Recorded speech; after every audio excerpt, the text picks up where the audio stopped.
So, banal, no, isa sa mga naging topic din doon, although hindi siya sobrang blatant, yung virginity, diba? So, ikaw, anong viewpoint mo sa virginity ng lalaki, ganyan? Kasi, di ba, under...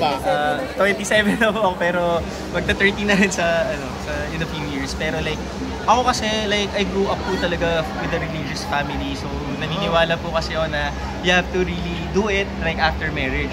Pero yun nga po, aminin ko sa inyo, parehas lang rin po kami ni Kaloy na parehas po matukso. Kasi iba po yung sarap na bibigay po nung alam nyo na.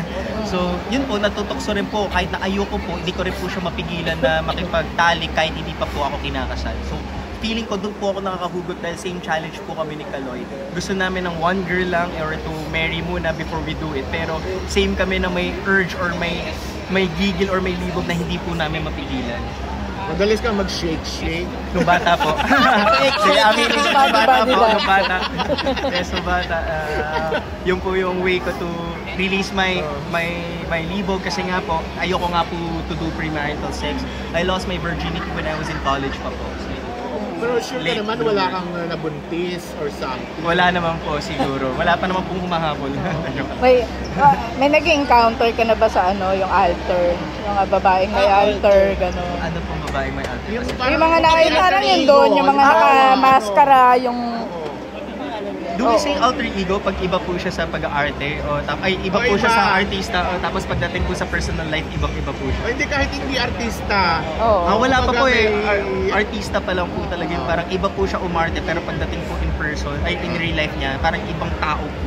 Pero wala pa po ko yung naging karelasyon na talagang may different alter talaga na parang, kumbaga parang superhero siya sa gabi, tapos sa umaga is very demure, very light lang po siya sa... Madre sa umaga, bolster. Ayun, yun po na yung tamang term. Madre sa umaga, tapos bolster sa gabi. Wala pa naman po ako nakakarelasyon na gano'n or nakakamit na gano'n. Pero meron rin ba yung parang yung babaeng, kagaya ng babae sa butas na talagang pinagnasaan ka at gusto kang tikman?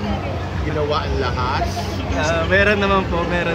So, hindi ka anong reaction mo sa gano'n? I mean, iba-iba reaction ng lalaki, di ba? Parang, yes, at first, yung iba lumalayo, yung iba ine-entertain, tapos, di ba, ikaw? Yes, at first po, tinatry ko po lumayo. Tinatry ko po siyang iwasan yung tukso. Pero like, eventually I get carried away. Alam niyo, pag matigas na, syempre, wala eh. Parang yun na talaga yung parang hindi ko na talaga makontrol yung sarili ko. So I just let it go and just feel yung sarap with the woman na may gusto rin naman gawin niya. Sa dami na ng mga naka-partner mo sa BMX, hindi yung mga top 3 mo na favorite, memorable. Bakit? Si Vern Kay, si Ara Alonzo, tsaka si Alia Raimundo. Sa anong movies? Si Vern, si Ara po, dito po sa Babae sa Butas. Si Ara po kasi siya po yung naka-work ko sa Kalikot. And tinuturuan niya kasi umarte. Yun yata ang una mong bida ka eh. Opo, actually, yun yung una ko palang bida ako sa Kalikot. So, hindi ko rin po makakalimutan eh. Tapos si Alia kasi, siya po yung last movie ko kung nagawa dito sa Viva Max. Before po yung kay Sir Derek Bobby. Mama San.